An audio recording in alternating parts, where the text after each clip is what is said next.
16 सोमवार का नियम लिया, 16 सोमवार की पोथी पढ़ी, 16 सोमवार की कथा पढ़ी, 16 सोमवार पे चूरमा बनाया। किसी ने 3-3 बार व्रत करा, किसी ने बेलपत्री का करा, किसी ने चूरमे का करा, किसी ने मिश्री का करा। बोलो सही है? करा लोगों ने। पर जितने लोग आस्था चैनल पर कथा सुन रहे हैं और जितने लोग इस फेसबुक यूट्यूब पर कथा सुन रहे हैं और जितने छिंदवाड़ा की पवित्र भूमि पर कथा सुन रहे हैं, हम इनसे पूछना चाहते हैं,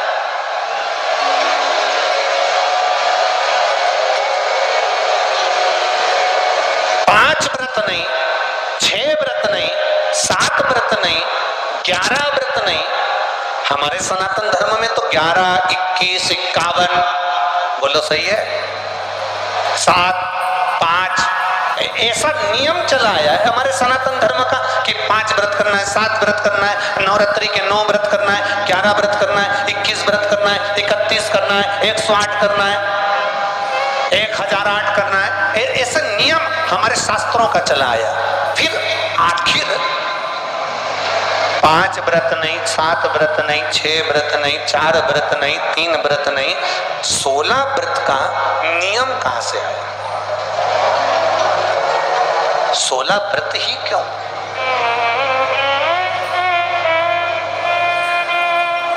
पंद्रह नहीं, 14 नहीं, 13 नहीं, 12 नहीं, 11 नहीं, कितने? 16। ये 16 व्रत का नियम कैसे? ये कहां से आ गया 16 व्रत का नियम?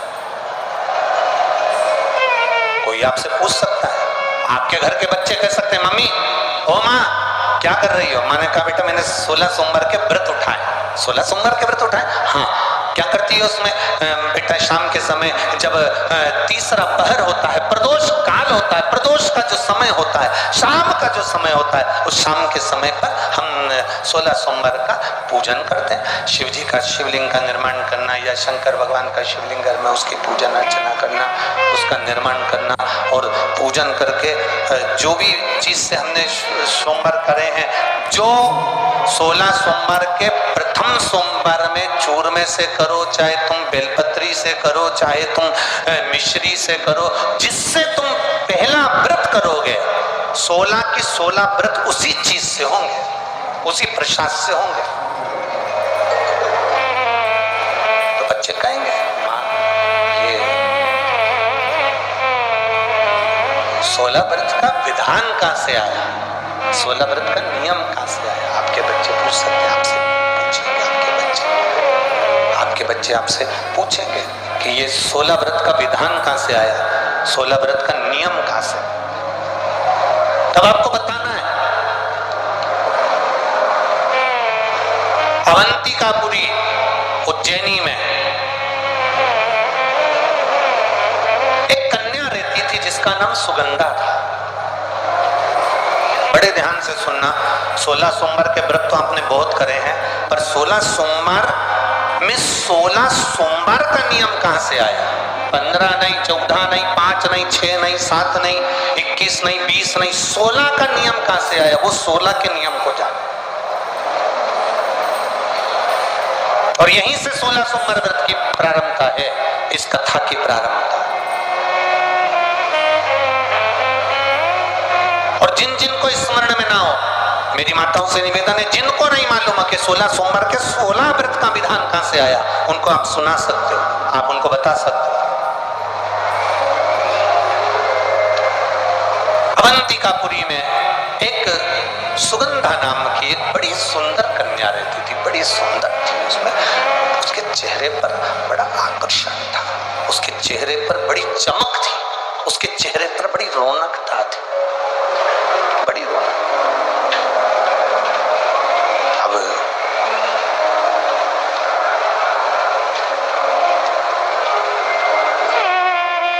उसकी माता सुगंधा की जो माँ थी, सुगंधा जो कन्या थी, उसकी जो माता थी जिसका नाम रेणुका था, वो रेणुका एक काम बड़ा विचित्र करती थी। किसी भी देवालय में जाती थी, किसी तीर्थ में जाती थी, किसी मंदिर में जाती थी, किसी शिवालय में जाती थी, किसी तीर्थ स्थान पर जाती थी, पुष्प साथ में ले जाए ना ले जाए, प्रसाद साथ में ले जाए ना ले जाए, सोना चांदी दान करने के लिए ले जाए ना ले जाए, पैसा धेला कहीं चढ़ाने ले जाए ना ले जाए, वो एक इत्र की शीशी में रुई को भिगोकर एक डब्बी में भरकर लेकर जाती थी। और उसका नियम था वो रेणुका का कि वो रुई, वो कपास, वो जो इत्र लगा हुआ, जो पदार्थ, जो इत्र लगी हुई जो रुई है, उस रुई को, उस कपास को भगवान के दरवाजे पर, चौखट पर उसको लगा कर आती थी। ये रेणुका का नियम था, ये सुगंधा की मां का नियम था।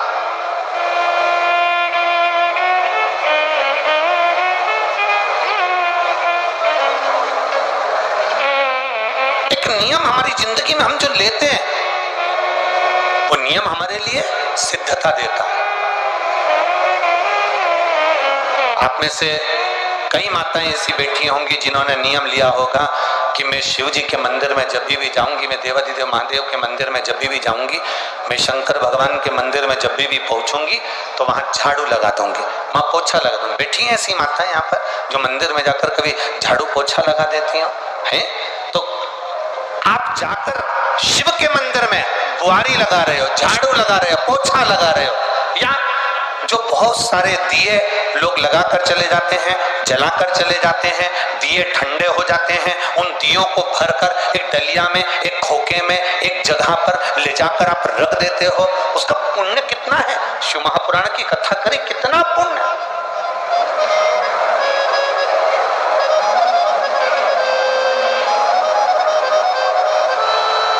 गुरु नानक देव जी ने तो अपने शिष्य वाले से कहा था, गुरु नानक देव जी अपने शिष्य से कहते हैं,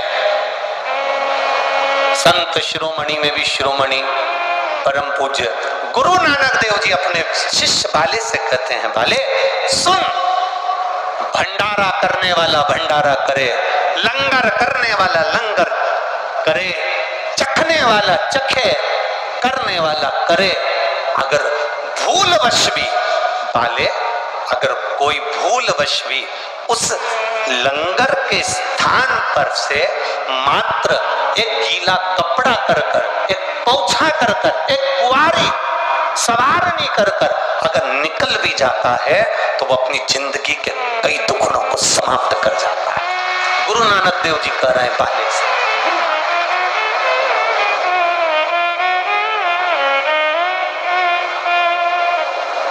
अब शिरोमणि संतों में शिरोमणि गुरु नानक देव जी कहते हैं कि कोई लंगर करे, कोई लंगर चखे, मतलब कोई भंडारा करे और कोई भंडारा खाए, कोई लंगर करे, कोई लंगर चखे।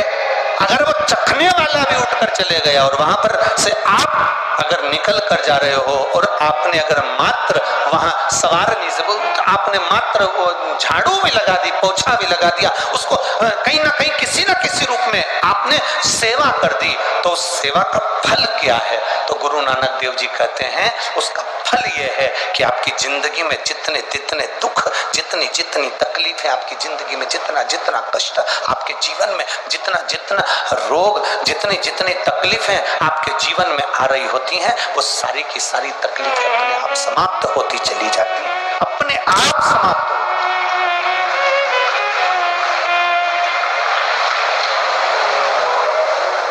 अब रेणुका नियम था, इत्र की शीशी में से इत्र निकाल लेती थी, उस इत्र को रेणुका वो भगवान की जो चौखट थी, भगवान का जो द्वार था, भगवान की जो दरवाजा था, भगवान का जो द्वार था, भगवान की जो चौखट थी, उस चौखट पर उसको लगा देती रेणुका। उसका फल क्या मिला?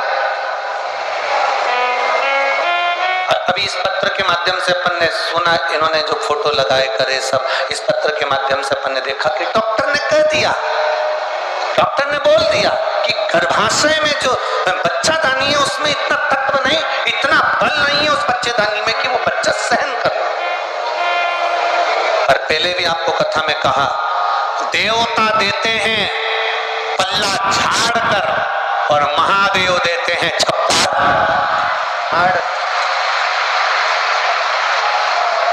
ये महादेव की देने की रीति कि गाय जब अपने बछड़े को दूध पिलाए और बछड़े के मुख पर जो फेन आए, उस फेन को अमावस्या के दिन दोपहर में 12 बजे चम्मच में लेकर, जो बच्चा चिड़चिड़ करता हो या पढ़ाई में मन नहीं लगता हो या दिमाग थोड़ा सा कमजोर हो, डॉक्टर के इसका विवेक काम नहीं कर रहा, बुद्धि काम नहीं कर रही है, उस बच्चे को 2 या 3 अमावस्या गाय जब बछड़े को दूध पिलाए, बछड़े के मुंह पर जो फेन आता है वो फेन उस बच्चे को पिला दिया जाए तो बच्चा विद्वान होता है, उसका विवेक काम करना प्रबल हो जाता है। जिसके शरीर पर सफेद दाग पड़ गए हों, चर्म रोग हो गया हो, चमड़ी सफेद पड़ गई हो, पूर्णिमा के दिन गाय जब अपने बछड़े को दूध पिलाए, उस बछड़े का मुख में जो फेन आए उसको निकाल लीजिए। पूर्णिमा की रात्रि को 12 बजे शरीर में जहां जहां पर सफेद दाग पड़ गए हो, चमड़ी सफेद हो गई हो, उस जगह पर लगा लीजिए।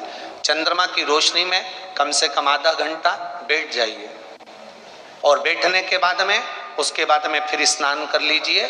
2 या 3 पूर्णिमा उस फेन का प्रयोग कर कर देखिए, चमड़ी अपने असली रंग में आना प्रारंभ हो जाती है। महाराज, माता गौ माता के दूध में, और बछड़ा जब दूध पान करता है, पीता है, उसमें जो बल उत्पन्न होता है वो बल की परिभाषा कहीं वर्णित नहीं हो सकती, उसका सुख ही दूसरा। जिस लड़का लड़की का विवाह नहीं होता ना, तो सोमवार के दिन उसको शमी पत्र के नीचे बिठाकर और शमी के वृक्ष के नीचे बिठाकर शमी वृक्ष के जड़ की मिट्टी का तिलक लगाकर हाथ में शमी वृक्ष के हाथ में लड़का या लड़की के हल्दी लगाकर शमी वृक्ष पर छापे लगाकर और वहीं पर उसका मीठा मुंह करा दिया जाता है तो 3 महीने में विवाह हो जाता है। स्कंद पुराण। जिन बेटा बेटियों का विवाह नहीं होता, उन बेटा बेटियों के लिए मान लो अगर कोई ग्रह ऐसे हो गए कि भाई संबंध टूट गया और संबंध टूटने के बाद तलाक हो गया, होने के बाद दूसरा विवाह ही नहीं हो रहा, संबंध टूटने के बाद मंगल विवाह दूसरा हो ही नहीं रहा, तो प्रयास करिएगा। माँ जगतजननी जगदम्बा का हाथ इस तरह से रहता है, आपने दर्शन करे होंगे पार्वती मैया के शिव मंदिर में, तो पार्वती जी का हस्त कमल शंकर जी की साक्षी में हमेशा बंधा हुआ रहता है, शिव की साक्षी। महाराज, प्रदोष काल में, प्रदोष के दिन कभी भी, किसी भी प्रदोष के दिन, वैसे तो मूल है इसमें सोम प्रदोष का वर्णन, सोमवार की जो प्रदोष पड़े उसका मूलता माना गया है, पर आप प्रयास करना कि किसी भी प्रदोष के दिन जिसका तलाक हो चुका हो, जिसका संबंध खराब हो चुका हो, संबंध हो ही नहीं रहा हो वापिस से, सोम प्रदोष के दिन जहां मां जगतजननी का हस्त कमल बंधा रहता है और शंकर भगवान का शिवलिंग है। आप लोगों ने कथा सुनी होगी कि सबसे पहली यज्ञोपवीत संस्कार, सबसे पहला यज्ञोपवीत संस्कार किसका हुआ था और किसने किया? महाराज, सबसे पहला यज्ञोपवीत माता ललिता देवी ने भगवान शंकर को यज्ञोपवीत धारण करवाया था।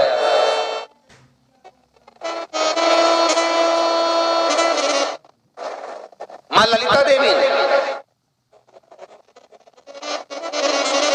सूत्र बनाकर अपने हस्त कमल से भगवान शंकर के सम्मुख में बिठाकर भोलेनाथ जी के हस्त कमल से स्वतः सूत्र बनाया था। भगवान शंकर प्रसन्न हो गए थे, बहुत प्रसन्न भोलेनाथ जी, इसलिए शंकर भगवान ने ललिता देवी को 2 वर दिए थे, एक किसी का अश्रु नहीं देखूंगा, दूसरा जो यज्ञोपवीत समित समर्पित करेगा, यज्ञोपवीत का भाव जो मुझे देगा उसके जीवन में बाधाओं को हर लूंगा। इसलिए आज भी हिंदू धर्म में देवताओं को जो यज्ञोपवीत चढ़ाया जाता है वो उलझा हुआ नहीं होना चाहिए। देवताओं को जो यज्ञोपवीत चढ़ता है उसको सुलझाकर चढ़ाया जाए, समर्पित करें।